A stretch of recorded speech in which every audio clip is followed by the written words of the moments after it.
जय हिंद दोस्तों। यूपीएससी 9 में आपका बहुत बहुत स्वागत है। एक बार फिर से स्वागत है। जैसा कि आप सभी को पता है कि प्रीवियस ईयर क्वेश्चंस जो हम करा रहे हैं, ये ज्योग्राफी की सीरीज चल रही है जो प्रीवियस ईयर को लेके है दोस्तों। तो 12 अक्टूबर का जो एग्ज़ाम है और इवन बीपीएससी जो आने वाला है, इवन यूपी पीसीएस की जितने भी एग्ज़ाम्स हैं, एमपी पीसीएस है, यानी ओवरऑल जितने भी एग्ज़ाम्स हैं उनके लिए हम ये ज्योग्राफी का प्रीवियस ईयर क्वेश्चन यानी कि प्रीवियस ईयर क्वेश्चन जो है पीवाईक्यूज कंप्लीट करा रहे हैं दोस्तों। ये बहुत ही बेहतरीन, बहुत ही अच्छे, बहुत ही ज़्यादा ऑथेंटिक क्वेश्चंस हैं जो आपके एग्जाम्स में हमेशा आते रहे और आते रहेंगे दोस्तों। अगर क्वेश्चन डायरेक्ट नहीं भी आता है, रिपीट नहीं होता है, तो उसके ऑप्शंस में से क्वेश्चंस को उठा के बना दिया जाता है। इसलिए हमेशा बोलता आ रहा हूँ कि क्वेश्चंस के जो ऑप्शंस हैं उनको भी एक बार नज़र जरूर डालिएगा दोस्तों। उन पर उनके बारे में थोड़ी सी नॉलेज रखना बहुत ज़रूरी है, क्योंकि क्वेश्चंस की हेराफेरी वहीं से कर दी जाती है। दूसरी बात, मैं जैसा कि आजकल एनालिसिस भी कर रहा हूँ, जो यूपीएससी की जो बुक है यानी यूपीएससी के जो प्रीवियस ईयर क्वेश्चंस हैं, जैसे मैंने दिशा की बुक ले रखी है, उसमें से देखा कि बहुत सारे यूपीएससी से क्वेश्चन डायरेक्टली आपके एग्जाम्स में रख दिए जा रहे हैं दोस्तों। तो अगर आपके पास समय है, आपके पास टाइम है, तो दिशा की जो यूपीएससी के प्रीवियस ईयर क्वेश्चन है जो 1995 के आसपास आते थे, उससे आगे के जो क्वेश्चन हैं उनको एक बार कर लीजिए दोस्तों, जिससे आपकी बेहतर पोजीशन, बेहतर समझ बन जाए कि कैसे क्वेश्चंस वो कॉन्सेप्चुअल पूछ रहा है और कैसे क्वेश्चन वो फैक्चुअल पूछ रहा है। ठीक है, तो आपके लिए जरूरी है कि आपके पीवाईक्यू से आपकी समझ बेहतर होगी कि एक्चुअल में एग्जाम में क्या आने वाला है या क्या आ सकता है। तो उस समझ को बेहतर करने के लिए पीवाईक्यूज का करना बहुत जरूरी है दोस्तों। तो अब आते हैं अपने टॉपिक की तरफ। विश्व के प्रमुख नगर एवं उनके भौगोलिक नाम, यानी कि major cities of the world and their geographical surname दोस्तों। ये टॉपिक नंबर 4 है। उससे पहले हम 3 चैप्टर कंप्लीट कर चुके हैं, तो आप जाकर प्ले लिस्ट में चेकआउट कर सकते हो और वहां से जाके देख सकते हो। मेरा मानना है कि आप प्लीज मिस मत कीजिएगा, बार बार देखिए। मैं यही कहूँगा, बार बार मल्टीपल टाइम्स प्रैक्टिस करिए। अगर नहीं कर रहे हैं आप, तो आप ऊपर वाला मालिक और आप अपने मालिक हैं दोस्तों। ठीक है, आगे बढ़ते हैं अब इस कड़ी में। ठीक है, अब आगे बढ़ते हैं। क्वेश्चन नंबर आपका 1 है, निम्नलिखित में से कौन सा शहर दजला यानी कि टाइग्रिस नदी के किनारे पर स्थित नहीं है। यानी कि पूछा है कौन सा इनमें से एक ऐसा है, कौन सा एक शहर है जो दजला यानी कि टाइग्रिस नदी के किनारे पर स्थित नहीं है दोस्तों। याद रखने वाली बात है कि वो ये भी पूछ सकता है मोसुल, सामरा और बगदाद को देकर। देखो 2021 का क्वेश्चन है, यूपीपीसीएस एएसएफ आरओएफ का रिपीटेड क्वेश्चन दोस्तों। तो ये भी पूछ सकता है कि इन नदियों के किनारे कौन से शहर स्थित हैं। तो याद रखना, मोसुल, सामरा और बगदाद तीनों शहर जो है दजला फरात यानी कि टाइग्रिस नदी के किनारे हैं। किरकुक जो है आपका टाइग्रिस नदी के किनारे स्थित नहीं है। तो किरकुक शहर दजला नदी के किनारे पर स्थित नहीं है, जबकि मोसुल, सामरा, बगदाद ये दजला यानी कि टाइग्रिस नदी के किनारे पर स्थित है दोस्तों। कौन कौन से? मोसुल, सामरा और बगदाद दोस्तों, याद रखना ये इराक के शहर हैं दोस्तों। नेक्स्ट आते हैं, निम्नलिखित में से कौन सा देश काला सागर के तट पर स्थित नहीं है। काला सागर यानी कि ब्लैक सी के तट पर स्थित नहीं है दोस्तों। Turkey, Bulgaria, Georgia, Syria. आपका सीरिया जो है दोस्तों वो काला सागर के तट पर स्थित नहीं है, ये मेडिटेरियन सी के यानी कि कौन से भूमध्य सागर के तट पर स्थित है। काला सागर की एक ट्रिक भी है, मैं बता देता हूँ, बर्गर टी। बर्गर टी एक ट्रिक है इसकी, जिससे आप पता लगा सकते हो। बुल्गारिया हो गया, ठीक है, रोमानिया हो गया, जॉर्जिया हो गया, एस्टोनिया हो गया, रोमानिया और टर्की। ये क्या है? जॉर्जिया, एस्टोनिया, रोमानिया और ये टर्की क्या है? ये ब्लैक सी के तट पर अवस्थित है, जिसको बोलते हैं बर्गर टी दोस्तों। ठीक है, तो सीरिया क्या है? सीरिया मेडिटेरियन सी के किनारे पर स्थित है, जबकि टर्की, जॉर्जिया और बुल्गारिया कहाँ पर है? ये दोस्तों किसमें? काला सागर के तट पर। काला सागर के पश्चिम में दोस्तों, मैं ऐसे बता देता हूँ, ये हो गया पश्चिम, ये हो गया ईस्ट, ये हो गया आपका नॉर्थ, ये हो गया साउथ। काला सागर के पश्चिम में बुल्गारिया, यहाँ पर रोमानिया, यहाँ पर रोमानिया, बुल्गारिया और रोमानिया दोनों इधर हैं। उत्तर पूर्व में दोस्तों यहाँ मैं बात करूँ रसिया और यूक्रेन, यहाँ पर कौन है? रसिया और एक मिनट, रसिया और यूक्रेन। ठीक है, दक्षिण में यहाँ पर काला सागर की टर्की है। दक्षिण में काला सागर की क्या है? टर्की। काला सागर के पूर्व में एग्जैक्ट यहाँ पर क्या है? जॉर्जिया दोस्तों। जॉर्जिया और टर्की दो ऐसे देश हैं जो यूरोप और एशिया यानी कि दो कॉन्टिनेंट का पार्ट बनाते हैं। ऐसा क्वेश्चन भी आया हुआ है, यूरोप और जॉर्जिया और क्या? टर्की दोस्तों। तो काला सागर के पूर्व में जॉर्जिया हो गया, यहाँ पर जॉर्जिया मतलब GORGIA, और कॉकेसस की पर्वतमाला भी इसके पूर्व में, यानी कि जॉर्जिया और कॉकेसस की पर्वतमालाएं किसके? इसके पूर्व में है। किसके? काला सागर के। आई होप समझ गए होंगे आप दोस्तों। नेक्स्ट क्वेश्चन क्या है, देखिए मैं डिटेल बताते जा रहा हूँ, आप प्लीज लाइक शेयर सब्सक्राइब ज़्यादा से ज़्यादा कीजिए आप दोस्तों। उतना ज़्यादा हमें वो मोटिवेशन नहीं मिल रहा है जितना मिलना चाहिए। आप सभी से एक दरख्वास्त है, please do this, please do something, ठीक है। आगे बढ़ते हैं। क्वेश्चन नंबर 3 क्या है, निम्नलिखित नगरों में से कौन सा श्वेत नील, देखो ऐसे क्वेश्चन आते हैं, ये नील वाला क्वेश्चन है, श्वेत नील वाला कौन सी नदी है, कहाँ पर है, इस तरह के क्वेश्चन आ रहे हैं, आपको भी पता होगा। तो निम्नलिखित नगरों में से कौन सा श्वेत नील यानी कि व्हाइट नील और नीली नील यानी कि ब्लू नील नदियों के संगम पर स्थित है। एक ही है सूडान की राजधानी खार्तूम। खार्तूम जो है सूडान की राजधानी खार्तूम श्वेत नील और नीली नील नदी के संगम पर अवस्थित है। नीली नदी द्वारा 3 भागों में विभाजित होने से यह एक त्रिकोणीय महासंगम बनता है। यह 3 भाग उत्तरी खार्तूम और ओम दरमन से पश्चिम में एटुओ द्वारा जुड़े हैं दोस्तों, ठीक है। ये 3 भाग उत्तरी खार्तूम एवं ओम दरमन से पश्चिम में एटुओ द्वारा जुड़े हुए हैं। तो खार्तूम क्या है, श्वेत नील और नील नदियों के संगम पर स्थित है दोस्तों। पोर्ट सूडान का है, ये ओमराम भी वहीं का है, जुबा भी कहीं का है। ये क्या है, ये पोर्ट है दोस्तों, एक तरीके के पोर्ट है। और जुबा क्या है, कैपिटल है दोस्तों, कैपिटल है। किसकी कैपिटल है ये कमेंट बॉक्स में बताइए आप। निम्नलिखित शहरों में से कौन फारस की खाड़ी पर स्थित नहीं है, फारस की खाड़ी की बात हो रही है, कौन सा शहर इनमें से स्थित नहीं है फारस की खाड़ी पर दोस्तों, बताइए। जद्दा, दोहा, दुबई, बसरा। तो नीचे दिए कूट में आपका 3 और 4 नहीं है, यानी कि मैं बात करूं तो आपका बसरा और जद्दा नहीं है, जो कि सऊदी अरब में है, ये फारस की खाड़ी पर स्थित नहीं है दोस्तों। दुबई और दोहा क्या है, दुबई व दोहा शहर फारस की खाड़ी के किनारे स्थित है, जबकि जद्दा लाल सागर के तट पर और बसरा सत अल, जो बसरा है वो सत अल अरब नदी के तट पर स्थित है शहर। फारस की किड़ान, ठीक है। तो क्या हो गया, दुबई और दोहा क्या है, फारस की खाड़ी पर है, जद्दा लाल सागर के तट पर है जो अरब सागर का है, बसरा सत अल अरब, जो बसरा है सत अल अरब नदी है वहां पर, उसके किनारे पर है।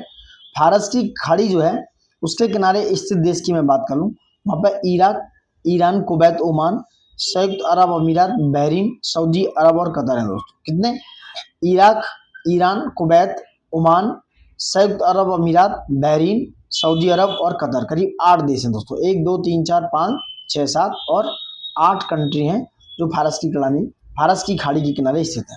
मैं मैप में दिखाई देता हूँ, एक बार देखिए दोस्तों, देखो ये दोस्तों ये मैप है, आप देख सकते हो, मैंने खोला है गूगल मैप। तो ये इराक, यहाँ ऊपर से देखो इराक, बसरा, बसरा किसके किनारे है, टाइग्रिस नदी देखो ऊपर से आ रही है, ऊपर देखिए मैप में, यहाँ पे मैं दिखाता हूँ, यहाँ टाइग्रिस, ये बसरा हो गया, ठीक है। यूफ्रेटस को ही टाइग्रिस मिल जाती है, यूफ्रेटस में आके बसरा जो है सत अल अरब के किनारे हो गया, अबादान हो गया, ये कुवैत सिटी यानी कि कुवैत हो गया, ये सत अल अरब आगे पर्शियन गल्फ में गिरती है जो नदी है सत अल अरब, जो अभी बात कर रहे थे। बहरीन हो गया इसके किनारे, मनामा इसकी कैपिटल है, कतर हो गया, ठीक है, दुबई हो गया इधर, ओमान हो गया इधर, यूनाइटेड अमीर ये हो गया, फारस की खाड़ी, स्टेट ऑफ हॉर्मुज यहीं पे है, वहीं बंदर अब्बास है, ईरान भी पड़ता है दोस्तों, ठीक है। तो ये सारा मैप आप देख सकते हो बखूबी। ईरान, इराक हो गया, Kuwait, Bahrain, Qatar, United Arab अमीरात, ओमान हो गया, सऊदी अरब हो गया, गल्फ ऑफ ओमान और पर्शियन गल्फ के बीच में पड़ता है स्टेट ऑफ हॉर्मुज, ये वाला स्टेट ऑफ हॉर्मुज दोस्तों, ठीक है। तो ये देख सकते हो, इराक, सऊदी अरब, ये कंट्री है, मैं चारों जैसे बता रहा था। 8 कंट्री हो गई, इराक हो गया, ईरान, कुवैत, बहरीन, कतर, ठीक है, यूएई, ओमान, सऊदी अरबिया। तो दीज आर द कंट्रीज जो कहां पर है, which are situated on the Persian Gulf, फारस की खाड़ी पर दोस्तों, ठीक है। मैप से एक विजुअलाइजेशन होता है, एक क्लियरिटी आती है जो आपकी माइंड में, मेरे माइंड में, सबके माइंड में क्लियर होगा दोस्तों, ठीक है। अब आगे बढ़ते हैं। नेक्स्ट क्वेश्चन क्या है हमारा, ये हो गया नेक्स्ट। तो 8 country, Iraq, Iran, Kuwait, Oman, संयुक्त अरब अमीरात, बहरीन, सऊदी अरब और कतर हो गया। नेक्स्ट है आपका नगर है, उनको नदियां हैं। पेरिस किसके किनारे है, पेरिस देखो सीन नदी के किनारे है दोस्तों, पेरिस सीन नदी के किनारे, एक मिनट, पेरिस सीन नदी के किनारे है। ए पर 4 हो गया, ए पर 4 हो गया, ए पर 4 किसमें है, सिर्फ ये दोनों एलिमिनेट हो गए, बचा ए और सी। किनसासा, किनसासा जो अफ्रीकन कंट्री है और उसका क्या है, ये जेरे, किनसासा की नदियां कौन सी है, जेरे या कांगो अफ्रीकन है, बैंकॉक, बैंकॉक चाओ फ्राई नदी की और एंशियन पराग्वे नदी की दोस्तों, ठीक है, एंशियन पराग्वे नदी के, तो देख सकते हो पेरिस सीन नदी के, किनसासा, जायरे यानी कांगो, बैंकॉक चाओ फ्राई नदी के और एंशियन पराग्वे नदी के किनारे स्थित है दोस्तों। तो C is the right answer. Next बात करते हैं, निम्नलिखित युग्मों में से कौन सा सुमेल नहीं है दोस्तों। ओरेविले पौंडीचेरी में है, सही है। बैकानूर यूक्रेन में नहीं, बैकानूर यूक्रेन में नहीं है दोस्तों, बैकानूर कजाकिस्तान में है। ये एक रॉकेट लॉन्चर सिस्टम है, यहाँ पे रॉकेट लॉन्च किए जाते हैं। तो बैकानूर कहाँ पर है, कजाकिस्तान में, और बांडुंग इंडोनेशिया में, और बट्टिकोलिया श्रीलंका में। तो आप देख सकते हो ओराविले जो है पांडिचेरी, पांडिचेरी मतलब इंडिया, बैकानूर कजाकिस्तान में है, और बांडोंग इंडोनेशिया, और बट्टी कोलकालवा श्रीलंका में दोस्तों। झुकी मीनार के लिए प्रसिद्ध पीसा स्थित है दोस्तों, आपको सबको पता है कहाँ पर, इटली में। इटली में स्थित पीसा की मीनार अपनी अक्ष से झुकी हुई है। एफिल टावर जो पेरिस फ्रांस में स्थित है दोस्तों, कहाँ पर, एफिल टावर फ्रांस में है, और इटली की जो पीसा मीनार है वो झुकी हुई कहाँ पर है, वो अपने इटली में है।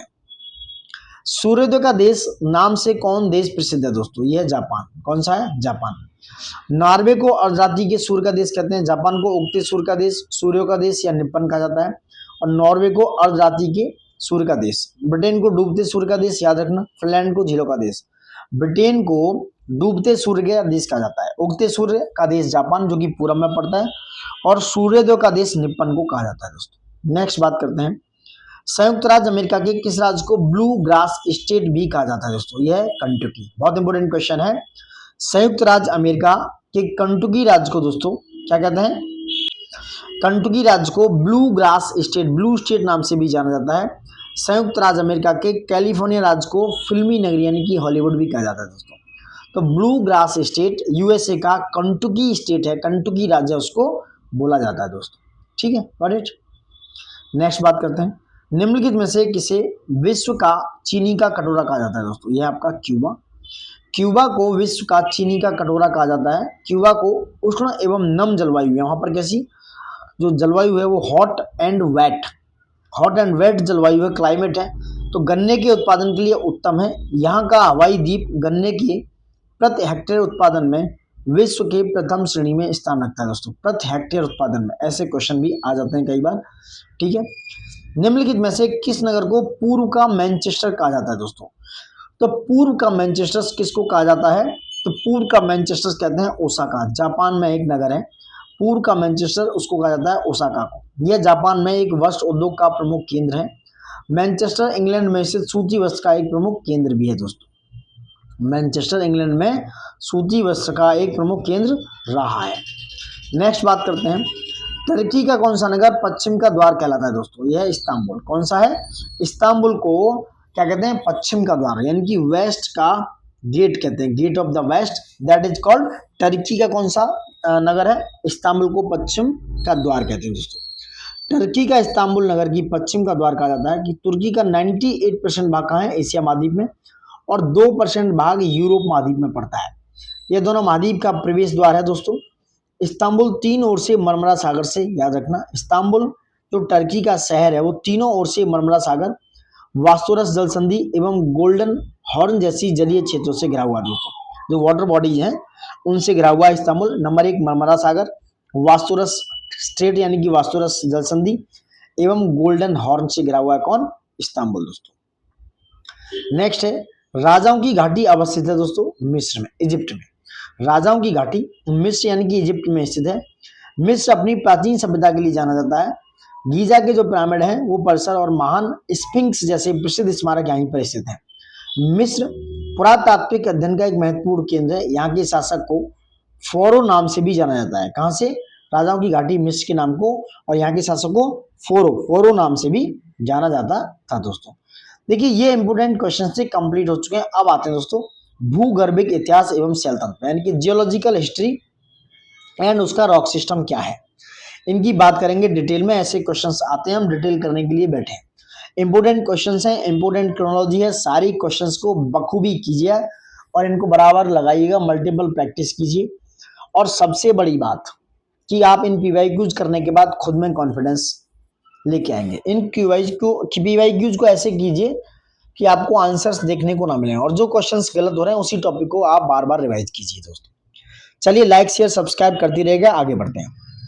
पृथ्वी की आयु यानी कि जो अर्थ की आयु है, एज निर्धारित करने के लिए कौन सी विधि का प्रयोग करते हैं दोस्तों, तो कौन सी है, यूरेनियम डेटिंग दोस्तों। कई बार आप डी यानी कि उपयुक्त सभी लगा देते हो, कार्बन जर्मेनियम नहीं, क्योंकि यूरेनियम डेटिंग से ही पृथ्वी की एज, पृथ्वी की आयु का निर्धारण किया जा सकता है। तो पृथ्वी की आयु के लिए यूरेनियम डेटिंग विधि का प्रयोग करते हैं। निम्नलिखित महाद्वीपों में से कौन सा गोंडवाना लैंड का भाग नहीं था, तो गोंडवाना लैंड का भाग नहीं था उत्तरी अमेरिका दोस्तों। दक्षिण अमेरिका, अफ्रीका और ऑस्ट्रेलिया क्या है, गोंडवाना लैंड के भाग थे, जबकि उत्तरी अमेरिका गोंडवाना लैंड का भाग नहीं था। किसका भाग था, लॉरेशिया का। देखो कार्बोनिफेरस युग में, जो कार्बोनिफेरस युग का बात है, उसके समय भूखंड एक ही स्थलखंड के रूप में था, जिसे क्या कहते थे हम, पेंजिया महादेश। पेंजिया महादेश के नाम से संबोधित करते थे। पेंजिया के चारों ओर दोस्तों एक विशाल सागर था। मान लो ये पेंजिया है, इसके चारों ओर क्या था, एक विशाल सी, जिसको क्या कहते थे, पैंथालासा। उसको पैंथालासा कहा जाता था। ये पैंथालासा हो गया। पेंजिया के उत्तरी भाग में, यहाँ पर ये पेंजिया है, इसके उत्तरी भाग में उत्तरी अमेरिका, यूरोप, एशिया को लॉरेशिया के रूप में, तो ये जो उत्तरी भाग था इसको लॉरेशिया कहा जाता था। और लॉरेशिया का पार्ट होते थे दोस्तों उत्तरी अमेरिका, यूरोप और एशिया। याद रखना कौन कौन से, उत्तरी अमेरिका, यूरोप और एशिया। तथा जो दक्षिणी भाग था, ये वाला साउथ वाला भाग था, इसके भाग थे अफ्रीका, मेडागास्कर, भारत, ठीक है, ऑस्ट्रेलिया, अंटार्कटिका, गोंडवाना लैंड के रूप में आपस में जुड़े हुए थे। तो कौन सा भाग था, जो दक्षिण में था, दक्षिण वाला भाग था, उसे कहते थे दोस्तों क्या, लॉरेशिया के रूप में जाना जाता था।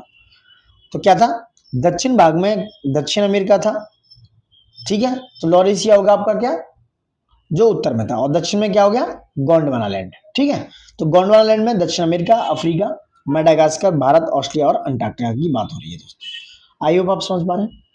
देखो ऐसे क्वेश्चन आते हैं, मिस मत कीजिएगा, आप कंफ्यूजन क्रिएट होता है आपके अंदर। पृथ्वी पर मूलतः एक विशाल खंड था, अभी बात की पेंजिया नाम का, उसके आसपास एक सागर था, उसको पैंथालासा कहा गया। डायनासोर थे दोस्तों, मेसेजोइक सरीसृप। डायनासोर एक मीसोजोइक सरीसृप यानी कि रेप्टाइल्स थे। डायनासोर एक विशालकाय सरीसृप थे जो कि मेसोजोइक महाकल्प के अंतर्गत मुख्यतः जुरासिक काल में पाए गए। मेसोजोइक कल्प की विधि माने, अवधि माने तो 22.5 मिलियन से लेकर 6.5 मिलियन वर्ष रही है। इसमें रेंगने वाले जीव अधिक संख्या में विद्यमान थे, किसमें, मेसोजोइक कल्प में दोस्तों, तथा समुद्री भागों में अधिक जमाव था। इसे 3 शकों में वर्गीकृत किया गया है। मेसोजोइक को नंबर 1 ट्राइसिक, नंबर 2 जुरासिक और क्रेटेशियस। ट्राइसिक, जुरासिक और क्रेटेशियस दोस्तों, ये 3 क्या है, शकों में वर्गीकृत किया गया है। निम्नलिखित में से किस युग में पृथ्वी पर लगभग बर्फ से ढकी हुई थी। तो बर्फ पर ढकी हुई पृथ्वी थी प्लस्टोसीन युग में दोस्तों। कौन से युग में, प्लस्टोसीन काल में पृथ्वी बर्फ से ढकी हुई थी। प्लस्टोसीन युग की बात करें तो इसका जो प्रारंभिक काल है, जो प्रारंभिक टाइम है, वो 10 लाख वर्ष पूर्व में तापमान का स्तर इतना नीचे आ गया कि संपूर्ण उत्तरी अमेरिका, उत्तरी अफ्रीका, यूरोप, आर्कटिक और अंटार्कटिक बर्फ की एक मोटी चादर से ढके हुए थे। इसलिए इस क्षण को हिम युग की संज्ञा दी गई, प्लस्टोसीन युग को दोस्तों। नेक्स्ट बात कर लेते हैं, भूपर्पटी पर यानी कि जो आपका लैंड है, क्रस्ट है, द्रव्यमान प्रतिशत के रूप में कौन सा एक सर्वाधिक मात्रा में, कौन सा जो तत्व एलिमेंट है सर्वाधिक मात्रा में पाया जाता है, दैट इज कॉल्ड ऑक्सीजन। भूपर्पटी पर द्रव्यमान प्रतिशत के रूप में ऑक्सीजन सर्वाधिक मात्रा में पाया जाता है, करीब 46%। उसके बाद आता है सिलिकॉन नंबर 2 पे, सिलिकॉन है 27.7%, एल्युमिनियम 8.1%, नंबर 3, लोहा 5%, नंबर 4, कैल्शियम 3.6%, सोडियम 2.8%, पोटेशियम 2.6% और मैग्नीशियम आपका 2% दोस्तों, ठीक है। क्या है, मैग्नीशियम 2% पाया जाता है। पृथ्वी का सर्वाधिक आयतन और द्रव्यमान पाया जाता है दोस्तों मेंटल में, किसमें, अगर आयतन और द्रव्यमान की बात करें पृथ्वी की, तो सर्वाधिक आयतन और द्रव्यमान कहाँ पाया जाता है, मेंटल में। वॉल्यूम और जो मास है वो मेंटल में पाया जाता है दोस्तों। पृथ्वी का सर्वाधिक आयतन और द्रव्यमान मेंटल में पाया जाता है, क्योंकि मोटाई पृथ्वी की समस्त अर्धव्यास यानी कि 6371 किलोमीटर के आधे से कम है, परंतु पृथ्वी के समस्त आयतन का 83% और समस्त द्रव्यमान का 68% मेंटल में व्याप्त है। समझ रहे हैं आप, कितना, 83% और 68% कहां पर है, जो द्रव्यमान है वो मेंटल में दोस्तों। नेक्स्ट बात करते हैं, गुटेनबर्ग असंबंधता यानी कि गुटेनबर्ग डिसकंटिन्यूटी अलग करती है किस किस को दोस्तों। तो जो गुटेनबर्ग है दोस्तों, वो निचले मेंटल को बाह्य कोर से, देखो क्रस्ट, मेंटल और कोर की एक सीरीज बनी हुई है पृथ्वी के अंदर तक। तो जो निचला मेंटल है और अपर कोस्ट है, बाह्य कोर है, यानी कि उसके बीच में है गुटेनबर्ग डिसकंटिन्यूटी, यानी कि नीचे का मेंटल और उसका बाह्य कोर से मिलकर बनता है आपका क्या, गुटेनबर्ग डिसकंटिन्यूटी। गुटेनबर्ग डिसकंटिन्यूटी निचले मेंटल को बाह्य कोर से अलग करती है। मेंटल और अंतरतम जो बाह्य कोर की सीमा 2900 किलोमीटर की गहराई को विद्वान थे, इनका नाम था गुटेनबर्ग, उनके नाम से जाना गया। इस सीमा से नीचे घनत्व में अचानक वृद्धि यानी कि 50 से बढ़कर 10 हो जाता है। घनत्व, घनत्व नहीं घनत्व, this is talking about density, ठीक है। यही कारण है कि इस क्षेत्र में पी तरंगों की गति में अचानक वृद्धि देखी जाती है। यहाँ पर इनकी गति बढ़कर 13.6 किलोमीटर प्रति सेकंड हो जाती है, क्योंकि इसकी डेंसिटी बढ़ जाती है और वहां पर पी वेव्स जो हैं वो प्राइमरी सेकेंडरी सब में क्या करती है, मूव ऑन करती है दोस्तों। तो वहां पर पी वेव्स की वो क्या है, गति बढ़ जाती है। इस पर इनकी गति बढ़कर 13.6 किलोमीटर प्रति सेकंड हो जाती है। नेक्स्ट बात करते हैं मोहरविक भंग अशांतता की, मोहरविक डिसकंटिन्यूटी की। तो जो मोहरविक डिसकंटिन्यूटी है दोस्तों, वो परपटी और प्रवार के बीच में है। मोहरविक डिसकंटिन्यूटी निचली क्रस्ट और ऊपरी मेंटल जो प्रवाह है उसे ऊपरी मेंटल कहा गया है के बीच पाए जाने वाली असंबंधता को मोह असंबंधता यानी कि मोहरिक डिसकंटिन्यूटी कहा गया है।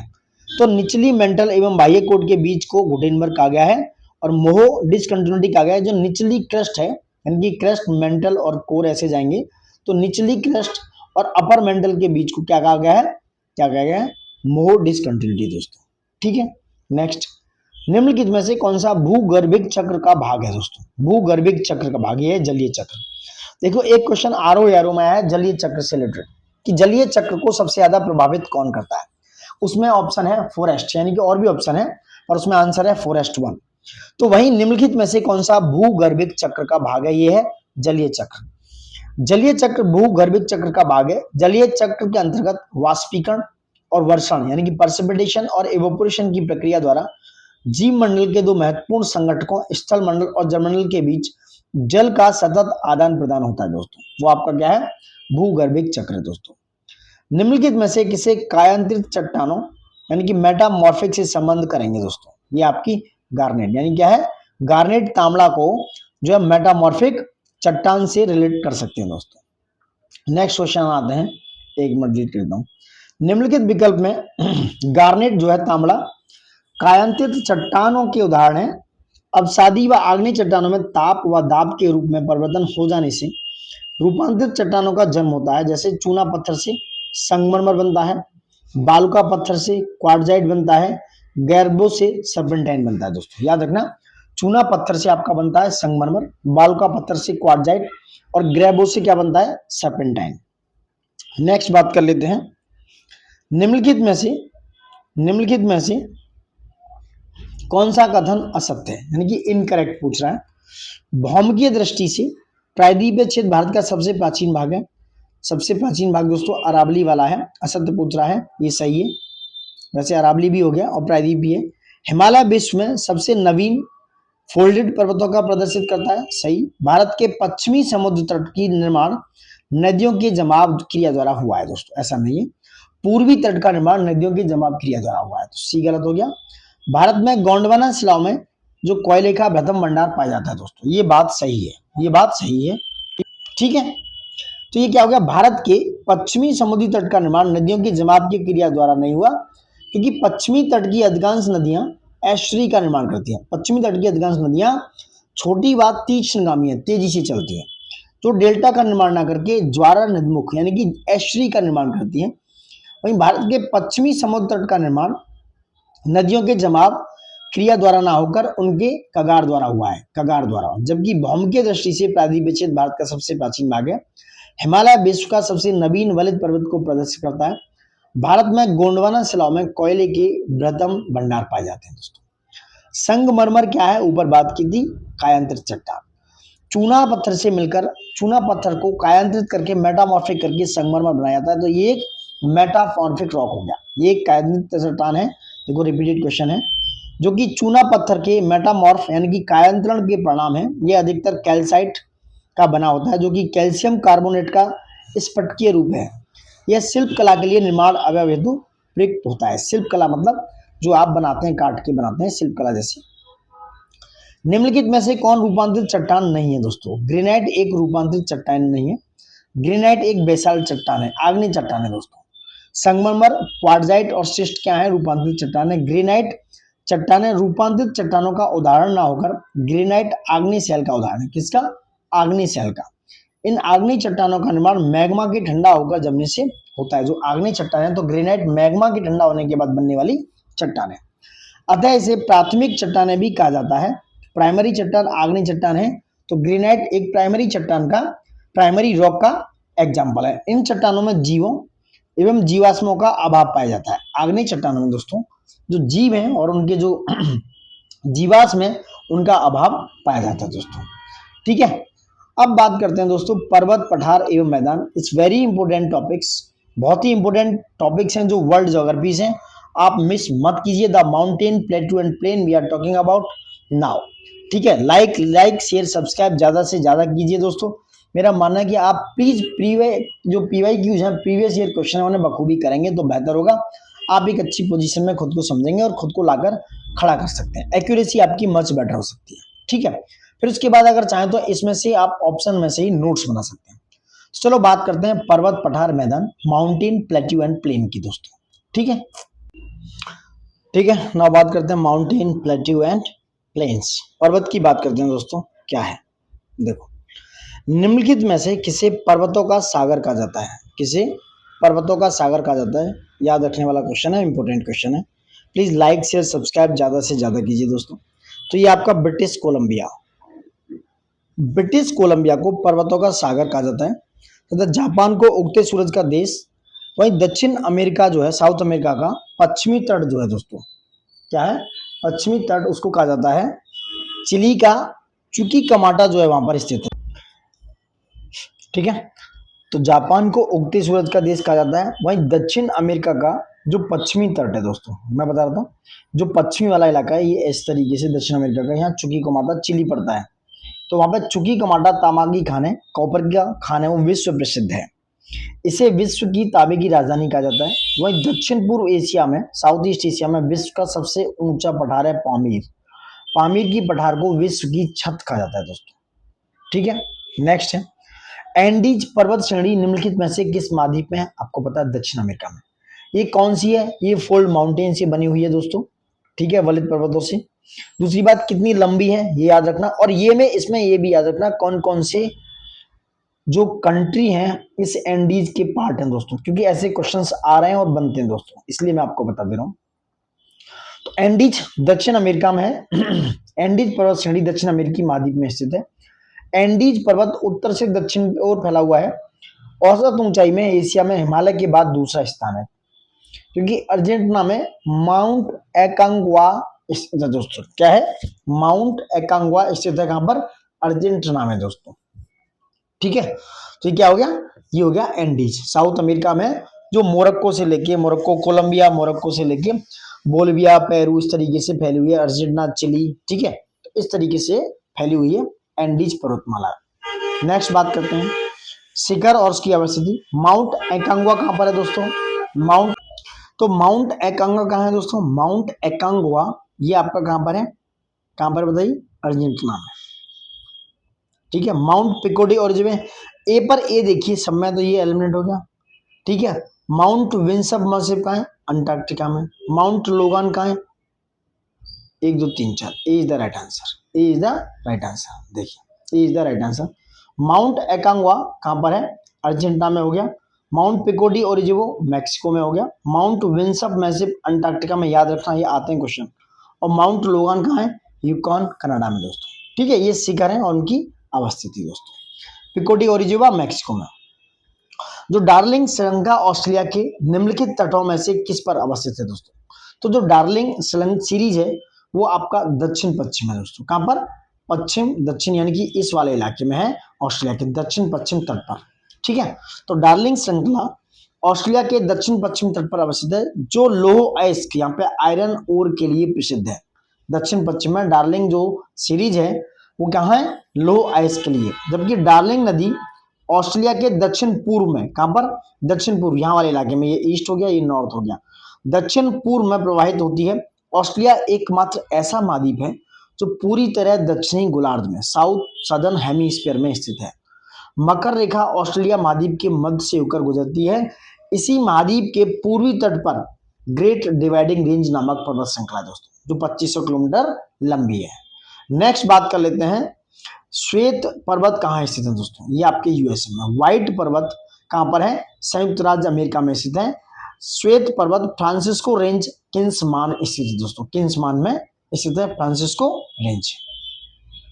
पर्वत और उनके देश एटलस मोरक्को में है। ए पर 4 देखिए किसमें, बाकी के 2 एलिमिनेट कर दो।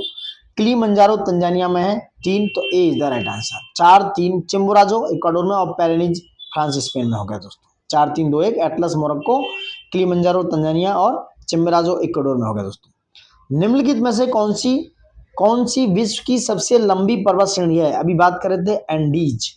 एंडीज पर्वत श्रृंखला विश्व की सबसे लंबी पर्वत श्रृंखला है दोस्तों, जो दक्षिण अमेरिका में स्थित है, साउथ अमेरिका में।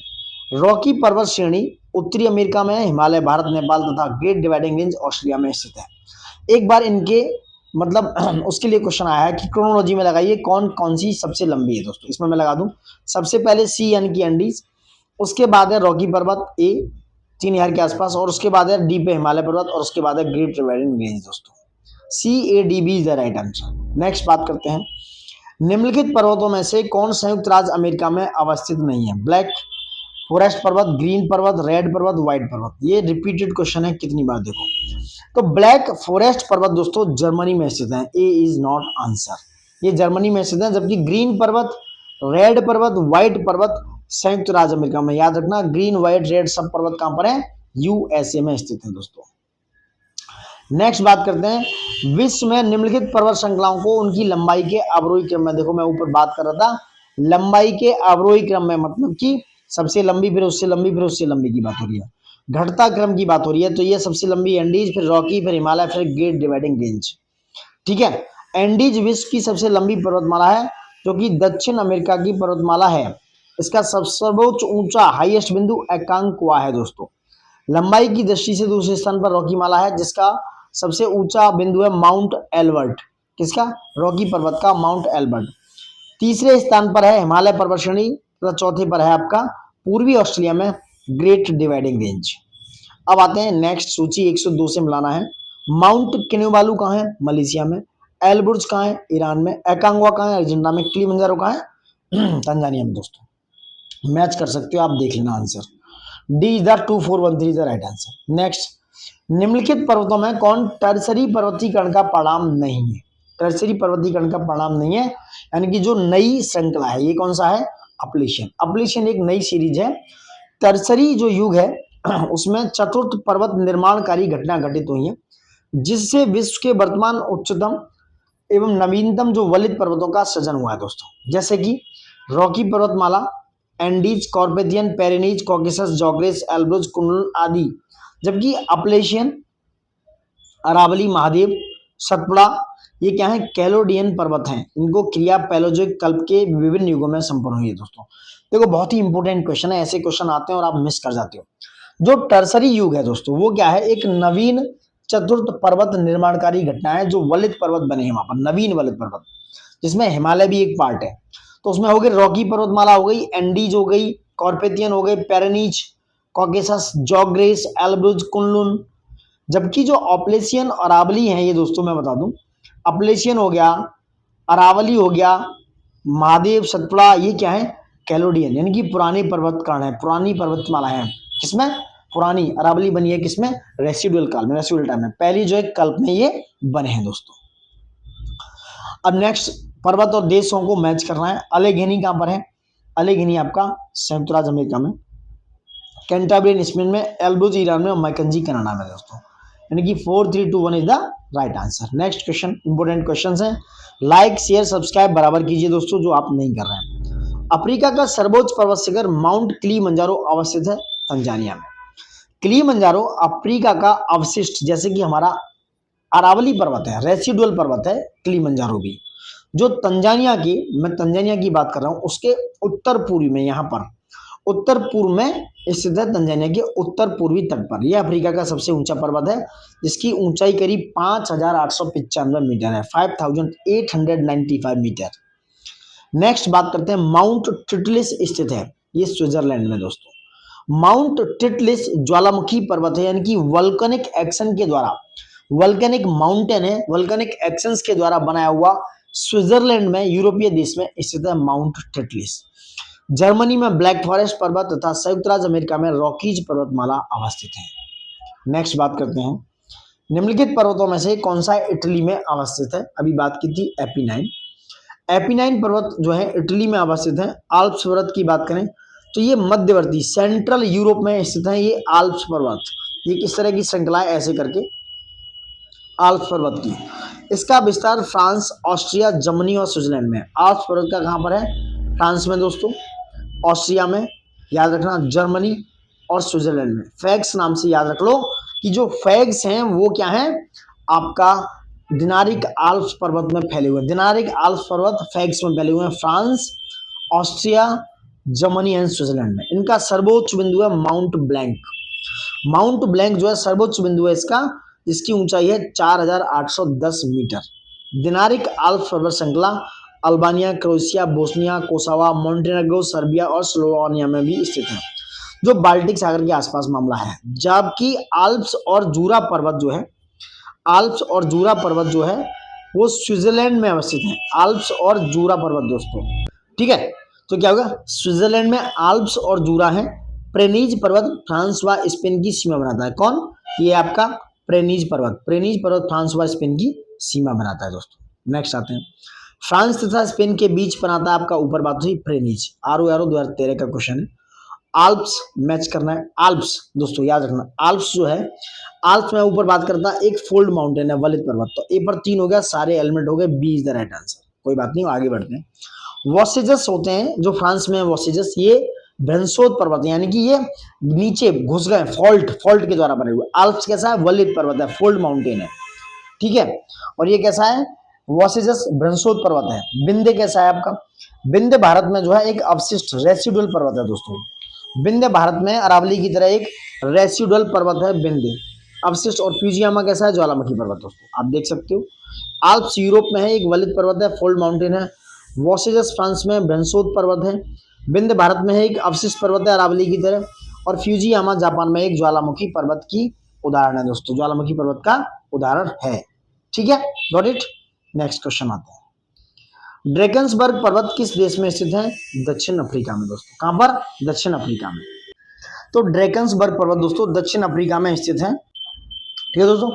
तो ड्रैकन्सबर्ग पर्वत दक्षिण अफ्रीका का सर्वोच्च पर्वत है। इसकी ऊंचाई है 3482। देखो ऐसे भी आ सकता है, कई पर्वत देखे हमने, जैसे कि ड्रैकन्सबर्ग पर्वत दे देगा, रॉकीज पर्वत का माउंट क्या नाम है, टिटलिस माउंट वो दे देगा, माउंट क्या था, किलिमंजारो दे देगा, उसकी लंबाई एवरेस्ट दे देगा, या कुछ और दे देगा। इस तरह के पर्वत दे देगा, इनको लेंथ क्रोनोलॉजी में लगाना है दोस्तों, ठीक है, ठीक है। माउंट टिटलिस दे दिया, या माउंट किलिमंजारो दे दिया, माउंट एवरेस्ट दे दिया, माउंट नागा टिब्बा, इस तरह से दे देगा। और ड्रैकन्सबर्ग, इनकी लंबाइयों का भी विशेष ध्यान रखिए, मतलब इनको नोट डाउन कर लो पेन से। तो ड्रैकन्स पर्वत की जो ऊंचाई है 3482 है।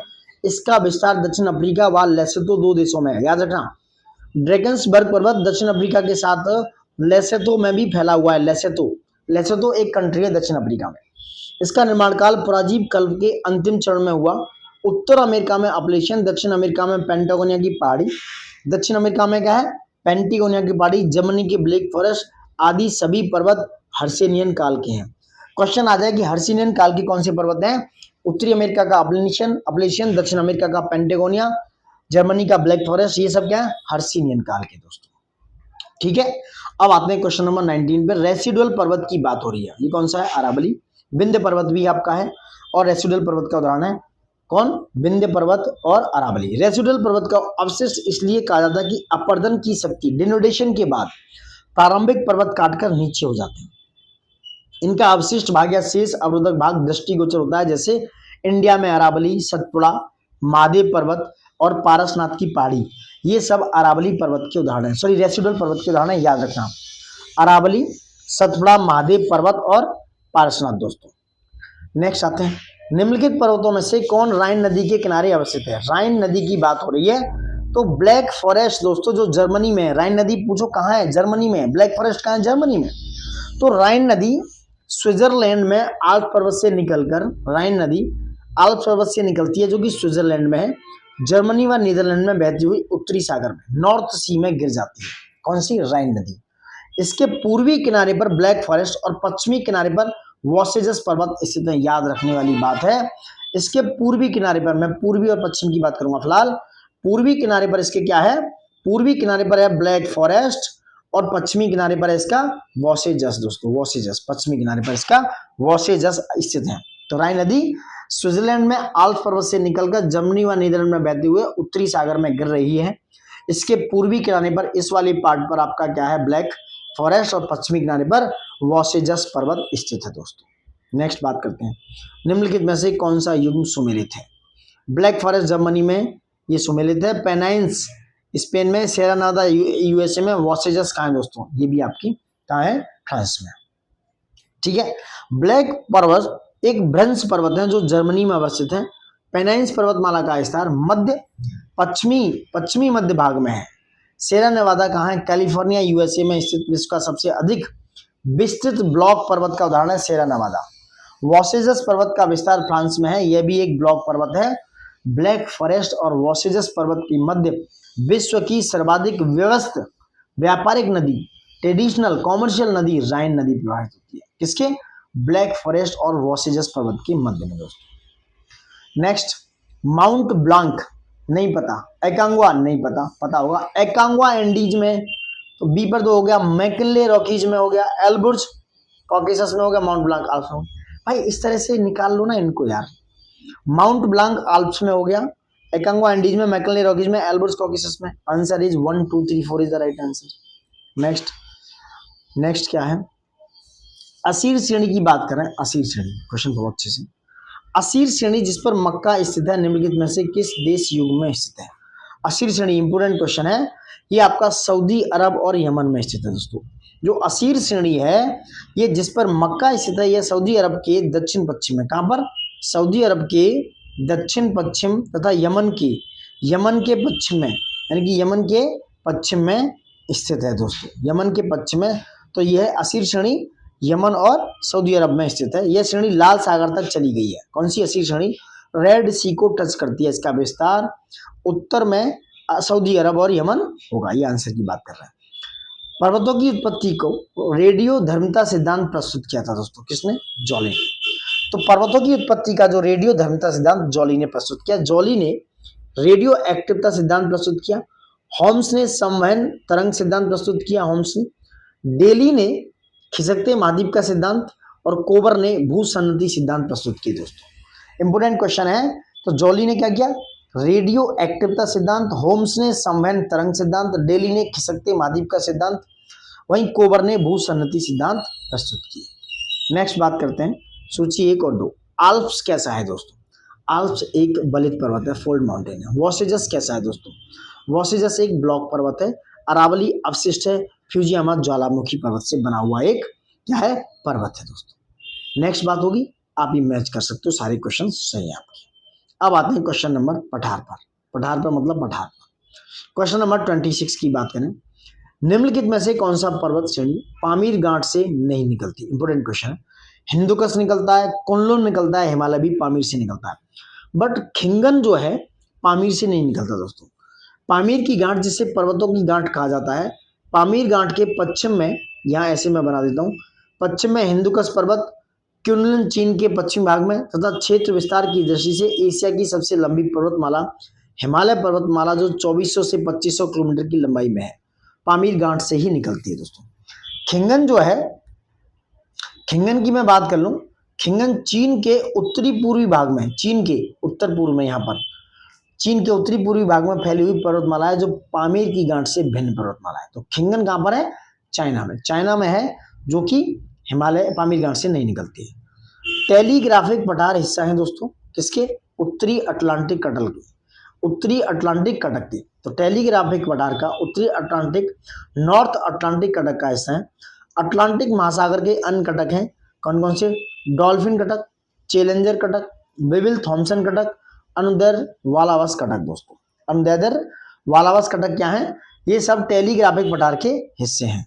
कौन से? उत्तरी अटलांटिक में। और ये अन्य कटक के हिस्से हैं, डॉल्फिन हो गया, चैलेंजर, बेबिल थॉमस और अनुदैर्ध्य। नेक्स्ट बात करते हैं किम्बरले। क्या है? किम्बरले पठार निम्नलिखित में से किस देश में स्थित है? भाई साहब, किम्बरले पठार ऑस्ट्रेलिया में। किम्बरले पठार एक ऑस्ट्रेलिया में स्थित है और ये बहुत ही ज्यादा मिनरल रिसोर्सेज यहाँ पाए जाते हैं। कोलंबिया पठार की बात करूं संयुक्त राज्य अमेरिका में, उजार पठार की बात करूं यूएसए में, अनातोलिया पठार का तुर्की में, एबिसिनिया पठार इथोपिया में। इथोपिया कहाँ पर है? संयुक्त राज्य अमेरिका में। पैटागोनिया पठार की बात करूं अर्जेंटीना में, और पैटागोनिया अर्जेंटीना में। पोद्वार पठार पाकिस्तान में। एक बार फिर से रिपीट करूं, इनकी लंबाई के हिसाब से भी, इनकी वॉल्यूम के हिसाब से भी याद रखना, इनकी लंबाई चौड़ाई के हिसाब से भी इनको याद रखा जाएगा दोस्तों।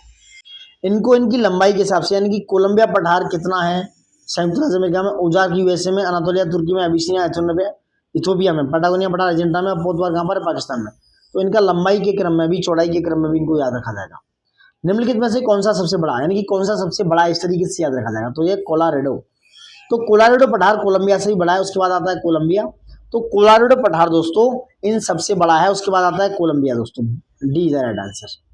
संयुक्त राज्य अमेरिका के दक्षिण पश्चिम में क्षेत्र में स्थित कोलोराडो का पठार सबसे बड़ा पठार है, जो 3,86,200 वर्ग किलोमीटर क्षेत्र में फैला है, जबकि कोलंबिया का पठार 1,59,000 वर्ग किलोमीटर क्षेत्र में फैला है। तो इनके क्षेत्रफल याद रखना सबके, मैं जो ऊपर बात कर रहा था, कोलंबिया हो गया, कोलार्क हो गया, उजार्क हो गया, अनातोलिया, अबिसिनिया, पैटागोनिया और पोतवार, क्योंकि ये पूछ सकते हैं कौन सा क्षेत्रफल के हिसाब से बड़ा पठार है।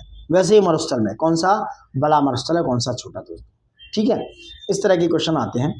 निम्नलिखित में से कौन उष्णकटिबंधीय मरुस्थल नहीं है दोस्तों, देखो तो उष्णकटिबंधीय यानी कि हॉट मरुस्थल, हॉट डेजर्ट की बात कर रहे हैं, तो भैया अटाकामा, अरबिया और कालाहारी याद रखो, तीनों ही हॉट डेजर्ट है। गोबी आपका ठंडा कोल्ड डेजर्ट है, गोबी जो कि चीन और मंगोलिया के आसपास पाया जाता है, वहां कैसा है, ये एक शीतोष्ण है, कैसा शीतोष्ण है, कैसा है, ठंडा कोल्ड वाला।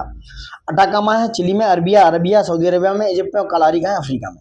अटाकामा, अरबिया और कालाहारी कैसे हैं, उष्णकटिबंधीय ट्रॉपिकल डेजर्ट है, जबकि गोबी का मरुस्थल कैसा है, कोल्ड शीतोष्ण है दोस्तों। अटाकामा उत्तरी चिली व दक्षिणी पेरू में, याद रखना ये भी, अटाकामा कहाँ है, उत्तरी चिली, उत्तरी चिली और दक्षिणी पेरू, यानी कि चिली इधर और इधर पेरू है, तो ये अटाकामा यहाँ है, ये चिली और ये पेरू, उत्तरी चिली और दक्षिणी पेरू में। अरबिया सऊदी अरब में, नामीबिया व बोत्सवाना में कालाहारी। पूछा जाता है कि कालाहारी मरुस्थल कहाँ है, तो नामीबिया और बोत्सवाना, एन और बी, नामीबिया और बोत्सवाना में स्थित है कालाहारी। गोबी मरुस्थल का विस्तार चीन व मंगोलिया में, मैंने आपको बताया था दोस्तों, ठीक है, ठीक है, आप समझ गए होंगे, आई होप सो। तो गोबी आपका कैसा है, ठंडा, बाकी क्या आप समझ गए होंगे। विश्व का सबसे बड़ा रेगिस्तान है सहारा, देखो सहारा बड़ा है साइज के हिसाब से, साइज याद रखने वाले हैं, बहुत जरूरी है। तो सबसे बड़ा रेगिस्तान हो गया सहारा, जो उत्तरी अफ्रीका में, कहां पर, नॉर्थ अफ्रीका के अल्जीरिया में, चाड में, लीबिया में, माली में, मौरितानिया में, नाइजर में, सूडान में, टूनिसिया में, इजिप्ट में, मोरक्को में विस्तृत हैं। कितने हो गए, अल्जीरिया, चाड, लीबिया, माली, ठीक है, मौरितानिया, नाइजर, सूडान, ठीक है, ट्यूनिशिया, मिस्र और मोरक्को। 3 और 3 6 7 और 3 10 कंट्रीज में करीब फैला है ये कौन, आपका सहारा रेगिस्तान। याद रखना ये सारे कंट्री सहारा रेगिस्तान से गुजरते हैं। कालाहारी मरुस्थल से दक्षिण अफ्रीका में है, नामीबिया व बोत्सवाना में, कालाहारी दक्षिण अफ्रीका, नामीबिया और बोत्सवाना में है। गोबी मरुस्थल मंगोलिया और चीन में है। जो थार मरुस्थल है दोस्तों कहाँ पर है, याद रखना, थार मरुस्थल उत्तर पश्चिम में, यहाँ पर कहाँ पर, ये नॉर्थ और यहाँ वेस्ट, उत्तर पश्चिम भारत व पाकिस्तान में, याद रखना, यहाँ पर पूछ सकते हैं कि उत्तर पूर्व दे दें। तो थार मरुस्थल उत्तर पश्चिम भारत में, उत्तर पश्चिम भारत और पाकिस्तान में स्थित आपका थार मरुस्थल, कहाँ पर, उत्तर पश्चिम में, ये वाले लगे। मैप को ऐसे बना लो, ये ईस्ट वेस्ट नॉर्थ साउथ में, ये हो गया नॉर्थ वेस्ट, यानी कि उत्तर पश्चिम वाला इलाका यहाँ पर थार है। मैं इस हिसाब से बताने की कोशिश कर रहा हूँ, जिससे विजुअलाइजेशन आपका होता है दोस्तों, ठीक है, ठीक है गाइस। देखो मैं बार बार बोल रहा हूँ कि जितने भी सारे ये डेजर्ट्स हैं, जितने भी सारे ये पठार प्लेट्यू मैदान हैं, इन सब का एरिया एक बार लिख लीजिए दोस्तों, एरिया वाइज इनको रिकॉल कीजिए, क्योंकि एरिया वाइज ना आप कंफ्यूजन क्रिएट करेंगे और आपका गलत होगा, जो गलत नहीं होना है। एक्यूरेसी अगर आपकी ब्रेक होती है तो आप, एक्चुअल में मैं सच बताऊं तो एक्यूरेसी की वजह से पीछे आते हो। आप अच्छा करते हो, आपके अच्छे मार्क्स हैं, अच्छे क्वेश्चन सही हो रहे हैं, but there is a problem with accuracy. Accuracy सबसे बड़ा हर्डल है, उसको ही अगर आपने सही किया हुआ है ना, आते हुए क्वेश्चन गलत होना सबसे बड़ा हर्डल है भाई एग्जाम्स में, आते हुए क्वेश्चंस को आप गलत कर रहे हैं, ठीक है। नेक्स्ट बात आगे करते हैं कि संसार का सबसे बड़ा मरुस्थल, डेजर्ट की बात हो रही है, अभी सहारा है, 10 कंट्रीज में फैला हुआ है। कितने एरिया में, मैं बात की, इधर मोरक्को से लेके ईस्ट टू वेस्ट भी पूछा जाता है कि कौन से कंट्री सहारा में है, मोरक्को से लेके इधर Algeria, Tunisia, Libya, Liber, Egypt और ये सब सारे। नोबी और कांतो मैदान, इनके नाम से आप समझ रहे हैं जापान में है ये, ठीक है। नोबी और कांतो मैदान जापान में स्थित है। नोबी को मैदान जो है होन्शु द्वीप पर स्थित है दोस्तों, होन्शु द्वीप पर। अब आप एक बार और देख लीजिए, ऊपर से ऐसे आया हुआ है कई बार क्वेश्चन, नॉर्थ से साउथ, होकोडे, होन्शु, क्यूशो, सुकोको, इस तरीके से। तो जो होक्काइडो है, फिर होन्शु है, होन्शु द्वीप पर क्या है आपका जापान की राजधानी टोक्यो स्थित है, और इसी होन्शु द्वीप पर ये नोबी का मैदान है। होक्काइडो ऊपर, होन्शु, शिकोकू और क्यूशु, क्यूशु नीचे यहाँ पर, ठीक है, नॉर्थ से साउथ। तो होन्शु द्वीप पर ही जापान की राजधानी टोक्यो स्थित है, वहीं पर नोबी का मैदान, समझ रहे हैं, नोबी का मैदान भी कहां पर स्थित है, जापान की राजधानी के साथ साथ कहां पर, नोबी के मैदान होन्शु द्वीप पर। यह तृतीय सघनतम जनसंख्या वाला क्षेत्र है। नगोया इस प्रदेश का बृहत्तम नगर है। नगोया भी होन्शु द्वीप पर है। नोबी मैदान क्षेत्र में चावल और सब्जियां, ये क्वेश्चन आ सकता है ऑप्शन में बता कि नोबी मैदान होन्शु ना देकर होक्काइडो दे दे, और आपको लगा यार जापान में होक्काइडो तो है ही है, तो there is a good answer, there is a right answer, नहीं। तो नोबी मैदान चावल और सब्जियों की भारी पैदावार करता है, और ये कहां पर है, होन्शु पर। वहीं कांतो मैदान होन्शु द्वीप के मध्य में स्थित है, और टोक्यो शहर इसी मैदान में स्थित है। तो कांतो के मैदान में, जैसा कि कैपिटल जो है टोक्यो वहीं स्थित है, वही होन्शु द्वीप पर भी स्थित है। कहां पर, कांतो का मैदान होन्शु द्वीप के मध्य में स्थित है दोस्तों, ठीक है। I am just trying to explain in deeply, जिससे हो पा रहा है। ज्यादा जाऊंगा तो लंबे वीडियो हो जाएंगे, ठीक है, थोड़ा कोशिश आप भी कीजिए। अब मरुस्थल और उसकी सूची है। सोनोरोन कहाँ है दोस्तों, मैं अगर बात करूं तो सोनोरोन उत्तरी अमेरिका में, नॉर्थ अमेरिका, यूएसए में है। कालाहारी कई बार बात हुई है, नामीबिया बोत्सवाना में है, ठीक है, अफ्रीका का भी पार्ट है। अटाकामा चिली, चिली बोले दक्षिण अमेरिका में। थार आपका एशिया में है, समझ रहे हैं आप। तो इस तरीके से आप अपनी गुडविल बनाइए, आंसर अच्छे कीजिए। देखो ये सही है, आप देख सकते हो यहाँ पर इस तरीके से। 35 पे आते हैं। निम्नलिखित में से कौन सा सम्मिलित देश है। सोनोरन यूएसए में, तकलामकान चीन में है, नहीं। काराकोरम तुर्कमेनिस्तान में, गिब्सन ब्राजील में, गिब्सन आपका ऑस्ट्रेलिया में, बाकी सही है। सोनोरन यूएसए में है दोस्तों, तकलामकान चीन में, काराकोरम तुर्कमेनिस्तान में हो गया, गिब्सन आपका ऑस्ट्रेलिया में हो गया। इनके भी ये चारों जो है ना डेजर्ट, इनकी भी एरिया वाइज निकालो कि सोनोरन का एरिया कितना है, तकलामकान का कितना है, काराकोरम का कितना है, गिब्सन का कितना है, कौन छोटा है कौन बड़ा है, ये आपको क्रोनोलॉजी में दे दिया जाएगा, आप कंफ्यूज हो जाओगे, ठीक है। गिब्सन छोटा है वैसे इसमें, तकलामकान थोड़ा बड़ा है, सोनोरन उससे बड़ा है। नेक्स्ट बात करते हैं। निम्नलिखित में से कौन सा मरुस्थल दक्षिणी गोलार्ध में स्थित है। कौन सा मरुस्थल दक्षिणी गोलार्ध में, ये आप कॉमन सेंस का क्वेश्चन है, यूज कीजिए। तो दक्षिणी गोलार्ध में कौन सा है, कालाहारी। देखो कालाहारी क्यों है, कालाहारी मरुस्थल दक्षिणी गोलार्ध में स्थित है। इस मरुस्थल का विस्तार दक्षिण अफ्रीका के बोत्सवाना और नामीबिया में, बोत्सवाना और नामीबिया में। च्यूनचान कहाँ है, चीन में। गोबी कहाँ है, चीन और मंगोलिया में। सहारा कहाँ है, मेडिटेरेनियन सी के साउथ में, जहां पर वो नॉर्थ अफ्रीका में दोस्तों, ठीक है। नेक्स्ट, निम्नलिखित में से कौन शीतोष्ण कटिबंधीय मरुस्थल है। बात की थी पैटागोनिया, गोबी के साथ साथ पैटागोनिया खाएंगे, इस तरह से याद रखो। गोबी के साथ साथ पैटागोनियन मरुस्थल क्या है, शीतोष्ण कटिबंधीय मरुस्थल है। तो पैटागोनिया, पेंटागोनियन मरुस्थल दक्षिण अमेरिका में, साउथ अमेरिका में, अर्जेंटीना में स्थित है, शीतोष्ण कटिबंधीय मरुस्थल है। कालाहारी मरुस्थल बोत्सवाना में है। अटाकामा कहां पर है, उत्तरी चिली में, दक्षिण अमेरिका में। और अरब मरुस्थल कहां है, प्रायद्वीप में, अरब प्रायद्वीप में है अरब मरुस्थल, ठीक है। नेक्स्ट बात करते हैं। दक्षिण एशिया का सबसे बड़ा मरुस्थल है थार। थार एरिया वाइज देखा जाए तो थार मरुस्थल भारत और पाकिस्तान में कहां पर है, नॉर्थ वेस्ट में, यहाँ पर नॉर्थ वेस्ट में थार स्थित है, भारत और पाकिस्तान में। अटाकामा कहां है, उत्तरी चिली में, नॉर्थ चिली में है। और ये दक्षिणी नॉर्थ चिली में है, और दक्षिणी पेरू में, ठीक है। कोलोराडो कहां है, यूएसए का मरुस्थल है। कालाहारी बोत्सवाना और नामीबिया का एक कैसा मरुस्थल है, उष्णकटिबंधीय। कालाहारी मरुस्थल है, नामीबिया और बोत्सवाना, यानी कि 1 और 2 is the right answer. Kalahari विश्व का विशाल मरुस्थल है। कालाहारी मरुस्थल का क्षेत्र दक्षिणवर्ती अफ्रीका के बोत्सवाना, नामीबिया तथा दक्षिण अफ्रीका देशों की सीमा में विस्तृत है। संसार का सर्वाधिक जनसंख्या वाला मरुस्थल है दोस्तों थार। विश्व में सर्वाधिक जनसंख्या वाला मरुस्थल थार है। यहाँ की जनसंख्या घनत्व 83 प्रति व्यक्ति किलोमीटर है। याद रखना थार डेंसिटी के हिसाब से सबसे ज्यादा मरुस्थल में रहती है जनसंख्या थार में। ऐसा पूछ सकते हैं कि सहारा, गोबी, कालाहारी इसमें। तो देखो गोबी ठंडा मरुस्थल है, यहाँ पर जनसंख्या कम ही पाई जाएगी, तो लास्ट में इसको रखेंगे। कालाहारी में भी काफी है, सॉरी सहारा में, थार के बाद आएगा सहारा, सहारा के बाद आएगा कालाहारी, फिर गोबी। अगर क्रोनोलॉजी की मैं बात कर रहा हूँ। दस्ते लुट अवस्थित है दोस्तों कहां पर, ईरान में। लुट गया ईरान। दस्ते लुट स्थित है रेगिस्तान में। यह विश्व के सबसे सूखे व गर्म स्थानों में से एक है। ईरान के कैरमान प्रांत में स्थित दस्ते लुट ईरान का एक विशाल लवणीय रेगिस्तान है। निम्नलिखित में से कौन कथन अटाकामा के बारे में सही नहीं है। अटाकामा दक्षिण अमेरिका में एक मरुस्थल है। यह संसार का सबसे शुष्क मरुस्थल है। यह दक्षिणी चिली में नहीं दोस्तों, यही मात खा जा रहे हो, उत्तरी चिली में है और दक्षिणी पेरू में। ठीक है, उसमें नाइट्रेट के प्रचुर भंडार हैं, बात सही है, सारे सही है दोस्तों। ठीक है, नेक्स्ट बात करते हैं। तगला मकान मरुस्थल है कहाँ पर? आपका चीन में। तगला मकान विश्व के विशाल रेगिस्तान है जो चीन में अवस्थित है। काराकोरम तुर्कमेनिस्तान में। थार भारत पाकिस्तान कौन से वाले में? नॉर्थ पश्चिम में, बार बार बताता रहूंगा। सोमाली सोमालिया में दोस्तों। नेक्स्ट बात करते हैं, आ जाओ। देखो अटाकामा चिली में हो गया। काजुलकुम उज्बेकिस्तान और कजाकिस्तान दोनों में है। मोजावे अमेरिका में है। मोजावे अमेरिका के पश्चिमी किनारे पर है। मिस्र नील नदी का उपहार है। यह सहारा मरुस्थल में एक नकलिस्तान है। बात सही है, दोनों का इस पर एक्सप्लेनेशन है। मिस्र को नील नदी का वरदान कहते हैं, उपहार कहते हैं। ठीक है, क्योंकि नील नदी पर बांध बनाकर आसवान बांध बनाएगा, नील नदी पर आसवान डैम बनाएगा। मिस्र में सिंचाई की सुव्यवस्था, सिंचाई की व्यवस्था को, इरिगेशन को बहुत महत्वपूर्ण दर्जा दिया गया। नील नदी जिन क्षेत्रों से प्रवाहित होती है वह क्षेत्र इस मरुस्थल में मरुधान यानी कि नखलिस्तान की समान है। अतः दोनों कथन सही है और एक्सप्लेनेशन भी भरपूर है दोस्तों। गोबी मरुस्थल किस देश में स्थित है? आपको पता है, मंगोलिया और चीन के बीच में। गोबी मरुस्थल चीन और मंगोलिया में स्थित है। यह विश्व के सबसे बड़े मरुस्थलों में से एक है। यह दुनिया के ठंडे रेगिस्तानों में एक है।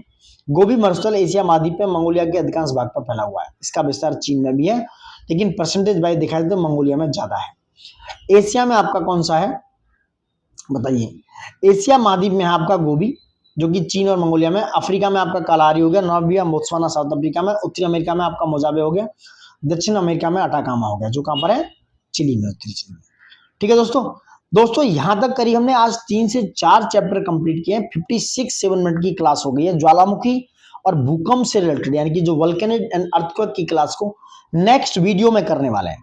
यहां तक आप बखूबी कर गए हैं क्वेश्चन। आप इनको लाइक शेयर सब्सक्राइब ज्यादा से ज्यादा कीजिए दोस्तों, क्योंकि ये वीडियो आपके लिए बहुत ही ज्यादा अच्छे साबित होने वाले हैं। एफिशिएंसी आपकी, और मैं बार बार बात करता हूं आपकी एक्यूरेसी की, जो आपकी एक्यूरेसी को मच बेटर बताएगा।